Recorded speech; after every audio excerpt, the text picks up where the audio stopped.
Well, guys, I know it's match day, but I think first of all, we need to take just a moment to remember the 66 people who, on this day 53 years ago, went to an Old Firm game and never came home. To 66 people who left their families that morning going to the game, probably full of expectancy, full of joy, the fact they were going to a football match, and never returned to their families. We can't begin to imagine what their families experienced or how their families felt if I hear in the news that their sons, daughters, fathers, mothers wouldn't be returning, that they wouldn't be, coming home. It's tragic. No one under the age, no one at all should go to a football game and never come home. It's incomprehensible to me. You look at the ages of the victims. One person between the age who was 9 years old, Nigel Patrick Pickup of Liverpool, who was 9 years old. 32 people between the ages of 10 and 19, 16 between the ages of 20 and 29, 12 between the ages of 30 and 39, and 5 between the ages of 40 and 49, encompassing 66 people who died. It's absolutely tragic. It really is absolutely tragic. Peter Easton, Martin Patton, Mason Phillips, Brian Todd, Douglas Morrison, who were all schoolmates from the same town in Markinch in Fife. 31 teenagers, including the only female victim, Margaret Ferguson of Maddiston in Falkirk, who was only 18 years old. You can't imagine the hell their families went through hearing that their loved one would never return because they went to a football match. It's sad, it's tragic. And today we remember those 66 fellow Rangers fans who never came home, who died in such tragic circumstances. And you know what? What we say is we rest in peace to all 66 of them. Fellow Rangers fans, fellow Bears, always remembered, never forgotten. You know what? It's difficult after that, isn't it? I think, to talk about what we're going to talk about, but we have to move on. It is what it is, guys. And I'm sure they're all watching down and loving what Philippe Clermont is doing with this current Rangers team. It's difficult. It is difficult. And we do remember them. God rest them. Okay, guys, so it is match day here at Ibrox. Today, there will be a game going on at 3 o'clock on the 2nd of January. It is Rangers versus Kilmarnock. A game that won't be as easy as it may be portrayed as. Kilmarnock are 6 games unbeaten coming into this game. They currently sit 4th in the table. We look at the table as it stands going into today's games. Rangers obviously sitting 2nd, some 8 points behind that lot from across the city. And you know what? We've talked, haven't we? We've talked ad infinitum about the fact that we've got 2 games in hand on them. And if we win those 2 games in hand, it's 2 points behind. But you know what? You can talk all we want about 2 games in hand, about the fact that if we win those 2 games in hand, we're only 2 points behind them. But today matters. Today really, really matters. Of course it does.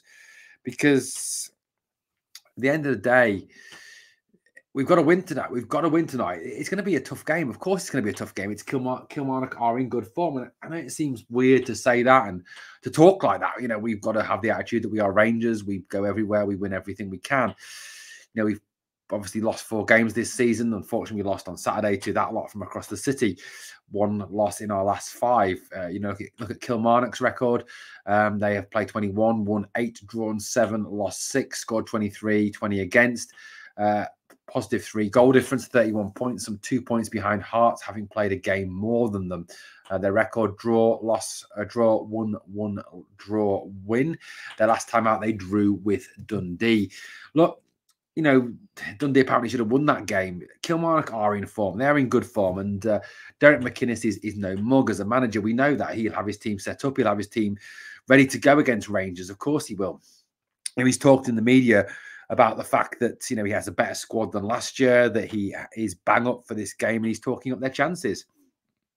Why wouldn't he? Their record against the Old Firm this year is actually quite good. They obviously have beaten both Rangers and Celtic at Rugby Park. that partly may be due to the fact that they play on that god-awful plastic pitch. Of course, that's part of the story, and it will be part of the story. Tonight, Ibrox, we play on proper grass. Now, Rangers go into tonight's game with a whole host of injuries and a whole host of injury concerns. You know, the manager was questioned at the press conference as regards player availability. He was asking about Fabio Silva. He talked about that Fabio hadn't trained with the first team squad and that they would be looking at player availability. He talked about how Abdallah Sima had gone off injured during the Celtic game, that he obviously suffered that facial injury, a cheekbone injury, very similar to Danillo's. I don't think it was anywhere near as bad as Danillo's, but it still was not good. But, you know, at the point when he came off, Sima wasn't playing particularly well, was he? He was struggling in that game. I think, you know, you look at the squad as a whole, and as I said on the podcast last night, the live pod that went out last night, I think the squad are knackered. I think they're absolutely shattered because, you know, we haven't got a depth of squad there. We haven't got an ability to rotate because even the players that are on the bench have only just recently come back from injury. You know, Matondo returned from injury, Wright returned from injury, etc., etc. Lundstrom was pressed into duty on Saturday, as was Goldson. Both of them had obviously missed time through injury. So, you know, Philippe Clement goes into tonight's game with the difficult decisions to make as regards the squad. To what extent does he rotate? To what extent does he freshen up? To what extent, you know, does he look at players and think, well, they're not fit to play? We're obviously heading into the winter break. This is a crucial game. We do need to win tonight. A loss would be unthinkable, absolutely unthinkable. Any drop points would be utterly unthinkable today at 3 o'clock against Kilmarnock at Ibrox. And it seems crazy to talk like that, doesn't it? It is Kilmarnock, and I know that's probably slightly condescending, but we do need to win this game. This is a game we must win. Now, we're obviously going to concentrate on this to start off with. We will talk about the transfer rumours. That is coming up, so please hang on for that later in the video. Now, this is my lineup for tonight, and like I always say to you, you may sit there and think, thank God, Owen, you're not picking the team and Philippe Clement is. So, you know, obviously, Jack Butland in goal. It is a given. The guy is the top goalkeeper in Scotland. Nothing you could do about those two Celtic goals on Saturday, unfortunately. It was down to some pretty shocking defending. The back four, I think, will pretty much, you know, remain the same other than Leon Balogun is suspended. So I think John Souttar will come back into the team. Ben Davies is injured. Leon King, I don't think is ready to start there. I don't think Philippe Clement sees him as being ready to start there. So Tav, Goldson, Souttar and Ridvan. Borna obviously has been missing through injury, wasn't even on the bench on Saturday. I can't see him returning in time for tonight's game. Lunny and Sterling, I think, you know, picked themselves in front of the back four. Hopefully, Lundstrom has added a bit of match fitness and a bit more fitness to his game after the weekend. And Dujon Sterling was the one player for me who really did get pass marks on Saturday. I thought he was absolutely excellent, the best midfielder on the pitch. Better than Callum McGregor by an absolute street. I know Celtic fans will disagree with that, but let's face it, what do they know about football? The three behind the striker, I think, will see the most changes. Look, nothing against Ross McCausland. I like Ross. I rate Ross. But you cannot keep playing your young players the way we are. You'll tire them out. You'll wear them out. And I think Ross really showed on Saturday that, number one, he's played a lot of football and he needs to be rested. You know, you look at Pep Guardiola, Jurgen Klopp, the way they bring in their young players, the Curtis Joneses, Harvey Elliott's at Liverpool, the Phil Fodens at Manchester City. They don't play them game after game after game. They spell them. They play them for 20 minutes here, half an hour there, a whole game here. It is the way to go. And I think Ross does need time off. Put him on the bench, certainly. Bring him on for impact, certainly. So I would start Scott Wright on the right-hand side of that three behind the striker. I think there was a severe doubt over Abdallah Sima starting. So, you know, it naturally falls that Rabbi Matondo will start on the left-hand side of that three. Yeah, yes, Rabbi hasn't been in great form. Yes, Rabbi perhaps is more of an impact player, but we're in a position where we haven't really got a choice. You know, Tom Lawrence is missing. Danilo is missing. You don't want Sam Lammers in there because the guy's just not up to the task. So for me, it has to be Rabbi Matondo. I would personally give Kieran Dowell the run out of 10. For me, again, I thought Todd Cantwell was poor on Saturday. I thought he dallied on the ball too long. I thought he missed a lot of opportunities to create chances. He held onto the ball too much. So for me, give Kieran Dowell the start there. Kieran, I thought, looked really good when he came on. Kieran is one of those players who does seem to be willing to follow the manager's ethos. The manager talked about wanting players to play in a number of positions, to change positions, to be flexible. I think Kieran has certainly showed that. He started in that 2 in front of the back 4, didn't he, in recent games? So I would give Kieran the run out. I thought he looked better when he came on Saturday. And to me, Todd, I don't honestly think the manager fancies Todd Campbell. I think he doesn't rate him at all. I think he sees him too much of an ego. I think someone needs to sit down with Todd and have a little chat with him, be that Alex Ray or Stephen Davis, or someone needs to sit him down and have that conversation. Look, Fabio Silva, it's an interesting one. There seems to be a lot of counter rumor about his availability for the game. Now, he is available because he is obviously registered now with the squad. Now, Philippe Clement did say that he hadn't trained with the first team, which obviously is a concern. Personally, I would start him no matter what. I don't rate Cyril Dessers. I thought Dessers was absolutely awful. On Saturday, he was just shocking. The chances that he missed. I unfortunately do think that Dessers will start. He may be enough to beat Kilmarnock not Celtic, but Dessers for me is done at Rangers. He really is done. Personally, I would start Fabio Silva. I'd give him a run out, see how he goes. He may not perform brilliantly in his first game. This is his first game with a new team. It will take him time to settle in, and certainly having this winter break when Rangers head off to La Manga for this training camp, I think will help him to settle in. And Philippe Clement, having that time with the players, quality time with the players, certainly will be good news. Now, if you add into that as well that Nicholas Raskin looks like he is on his way back, I do think that is a positive. And hopefully, obviously, Raskin will be back and available, ready to play after the winter break. I don't think we'll need him against Dumbarton, but I think once the league campaign swings back into full view and really does get going again, having Raskin back will be a major boost. Now, I know that Raskin has not played to perhaps the best of his abilities, before he got injured. I think we do need to give time to Philippe Clement to work with Nicholas Raskin and to get the best of him. I think Raskin is a good player, despite what other fans think.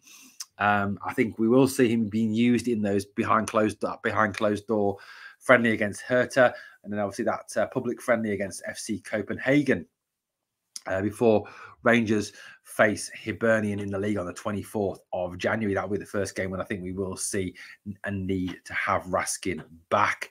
But certainly having him back, giving him an opportunity to play, getting him back in the team will be very, very beneficial indeed. We look forward to seeing Nicholas and having Nicholas back.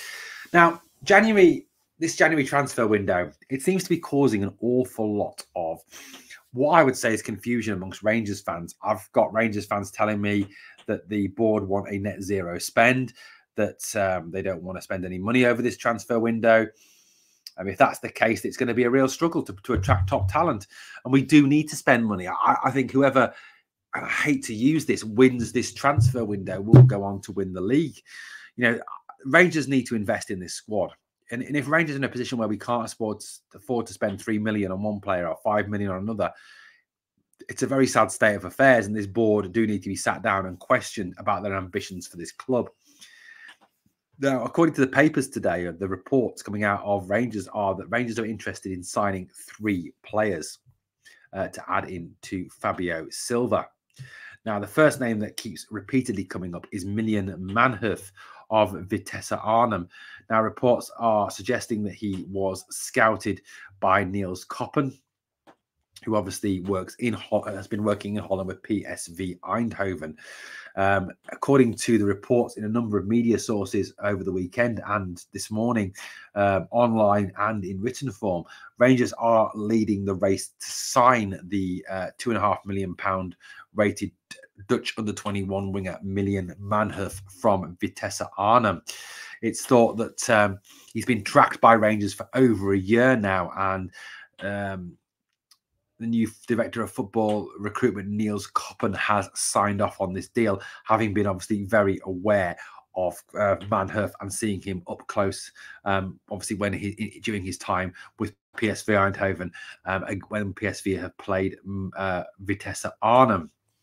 So, Manhoef, I think, would obviously solve some of those problems as a winger. And I talked on the pod last night a little bit about what's a January problem and what's a summer problem.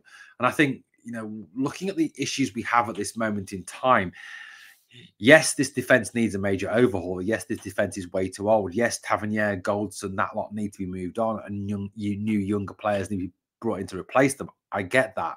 And that is a controversial statement to make, and it will obviously get me some slaughtering online. But it is needed. But I think that is a summer problem. A now problem is looking at the attack, looking at how we break teams down and score goals, because the clinicalness of this team is something that has been called into question repeatedly. The ability to finish teams off. I mean, if you look at the game at the weekend against that lot, our XG was higher than them. We just didn't take our chances due to the fact that Cyril Dessers is absolutely shite and couldn't hit a cow's arse with a banjo. So someone like Minian Manhoef is someone who's going to be able to play out wide, create chances for whoever our strikers are. That obviously leads on to the striker position. Now, it is, again, a name that just keeps circulating and coming up time and time again. It's Lawrence Shankland. Now, it may be that Rangers have no interest in signing Lawrence Shankland. Personally, I think that is a huge mistake.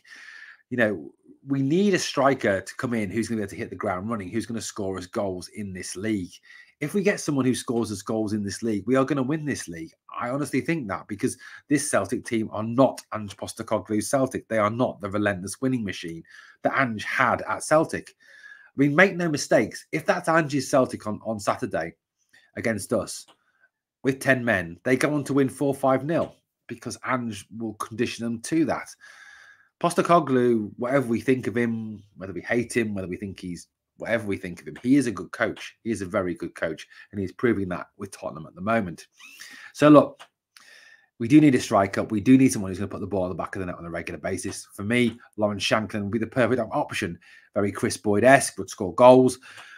Now, the rumour is that Hearts are asking for £3 million, which for a striker is an absolute bargain. It is a bargain. Now, I know that seems weird to say that £3 million is a bargain, because it's to you, me, to the average Joe in the street, it's a lot of money.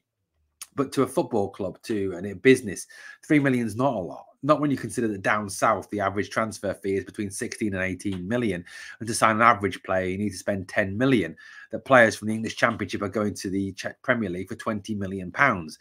It is a crazy world. And a striker down there is costing anything between 10 and 15 million. To get someone like Lawrence Shankland, who's going to score you goals on a regular basis for 3 million, is an utter bargain. And I really do think that if we come out of this transfer window not having signed a striker on a permanent basis, or having signed Lawrence Shankland, then this board need to be asked questions of, where is your ambition? Do you want us to win a league title, or are you quite happy with mediocrity? Because that's what it seems like. Back the manager, back the team, back Coppen, let us build something that we're going to actually win. Because at the end of the day, an outlay of 3 million may seem a lot at this stage for the board, but it could get you Champions League football, which would then guarantee you somewhere in the region of 30 to 50 million pounds, and more than pay back that 3 million that you spent on a player. It's about speculating to accumulate, and the board need to show vision on that one.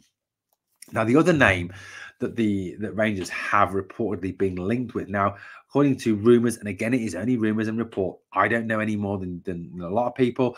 I don't have links to Niels Coppen. I don't have links to Philippe Clement. More's the pity. I would love to. But according to the reports that are coming out of Rangers today, there's a good chance that Ridvan Yilmaz could move on in January. Now, it emerges that Rangers may have well made contact with Hellas Verona over former Hibs player Josh Doig. He's 21 years old. He is a very talented left back. But the stumbling point is that apparently the Italians want 5.5 million for the Scotland under-21 international. Now, that could be an obstacle. Also, it is rumoured that Monza, Torino and Leeds United of the English Championship are also interested in securing the services of Josh Doig. This is obviously a concern. Doig is a very talented player, and I think the real sin of this is the fact that in the past we could have had him for as little as 3 million from Hibs when he went from Hibs to Hellas Verona. Now, if a deal can be struck in somewhere region of perhaps 3 million, rising to 5.5, depending on certain criteria being met, I would certainly encourage that deal to be done. Josh Doig is certainly a player that would fit the player trading model. He is Scottish, would help fulfill that homegrown quota, and he's a very talented player. Josh Doig, I think, is a much better option than Kai Wagner or Oppegaard or any of those other players. I would love to see us bring in someone like Josh Doig. I think it would send a real signal. You know, if we were to bring in Doig, Shankland, and possibly also Manhoef, it would really send a signal to that lot across the city that we are ultra serious about coming after this title and winning this title this year. And after all, that's what it needs to be about: chasing them down, beating them, and winning this title, giving Philippe Clement the tools that he needs. And as like I said, if the board not willing to do that, questions do need to be asked. Big questions need to be asked. Connor Barron is another person that I would hope that Rangers would look at. He's obviously out of contract in the summer. Very talented midfielder. Again, someone who fits the summer transfer profile, who fits this trading model. Very talented. And again, given all the injuries we've had in that position, certainly would be someone who could add to this team. Guys, they're the names that are currently being talked about. And look, I know, we all know that between now and the 31st of January, we're going to be linked with a whole host of players. The media are aware, fans are aware, the clubs are aware of what Rangers need, and it will obviously be talked about a great deal. Okay, guys, thank you for watching Glasgow Rangers Nation. Please, obviously, let us know what you think in the comments below of what we have to say. I always try and reply to your comments. And like I said, remember, this is a channel, no Patreon, no paywall. Don't hide our content. Please hit that sub, ring that notification bell, help the channel to keep on growing. As always, there's two things I ask of you on the way out. One is to smash the like because it helps the channel, the video, it helps the channel. And number two is to remember, never forget, we are the people.